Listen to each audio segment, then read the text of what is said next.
Friends, welcome to our channel.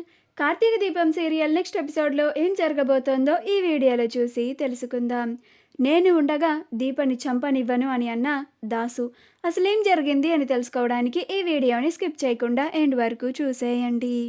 Jyotsna పారిజాతంలో ఇద్దరు దీపని ఎలా చంపాలా అని మాట్లాడుకుంటూ ఉంటారు.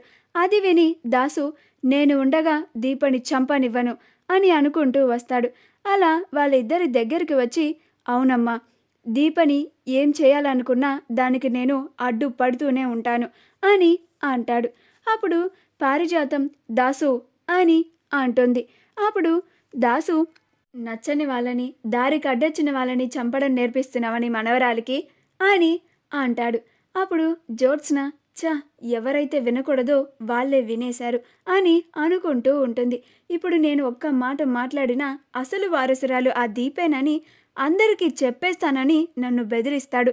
ఎందుకైనా మంచిది మౌనంగా ఉంటే నాకే బెటర్ అని మౌనంగా ఉంటుంది. పారిజాతం అసలు నువ్వు దీనికి కన్న తండ్రివేనారా? నువ్వు ఇది ఇంతలాగా కార్తీక్ దూరం అయ్యాడు అని బాధపడుతుంటే ఒక కన్న తండ్రిలాగా కూడా ఆలోచించకుండా తిరిగి దానికి ఎదురు మాట్లాడుతున్నావేంట్రా అని అంటుంది. అప్పుడు దాసు మరి ఇంకేం చేయాలమ్మా, జ్యోత్స్న చేస్తుంది తప్పని నీకు కూడా తెలుసు అని అంటాడు.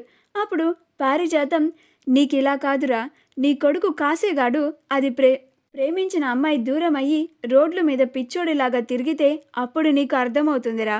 అప్పుడు నువ్వు వాడిని చూసి బాధపడతావు చూడు, అప్పుడు నీకు దీని బాధ అర్థమవుతుంది అని అంటుంది.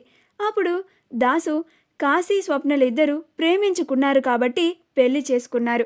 ఒకవేళ కాశీకి స్వప్న దూరం అయినా కానీ వాళ్ళిద్దరూ ప్రేమించుకున్నారు కాబట్టి, ప్రేమించిన అమ్మాయి దూరమైంది కాబట్టి వాడు రోడ్ల మీద పిచ్చోడు తిరిగితే ఒక అర్థం ఉంటుంది. కానీ జ్యోత్స్న కార్తీక్లిద్దరూ అలా కాదు. వీళ్ళిద్దరు పెళ్ళి పెద్దలు నిర్ణయించారు. తర్వాత పెద్దల మధ్య గొడవలయ్యి వీళ్ళిద్దరు పెళ్ళి ఆగిపోయింది. అలా వీళ్ళిద్దరూ విడిపోయారు.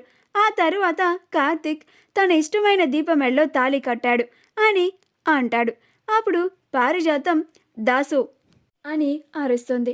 అప్పుడు దాసు చాలాపమ్మా, నువ్వు ఎంత అరిచినా కానీ ఆ దేవుడు రాసిన రాతని ఎవరు తప్పించలేరు అని అంటాడు. అప్పుడు పారిజాతం ఆ దేవుడు రాసిన రాతని చెరిపేసి కొత్త రాతని నేను రాస్తాను. ఆ దీపని చంపేసి దీప ప్లేస్లోకి నా మనవరాల్ని చేరుస్తాను అని అంటుంది. అప్పుడు దాసు దీప జోలికి అస్సలు రావద్దమ్మా అని అంటాడు.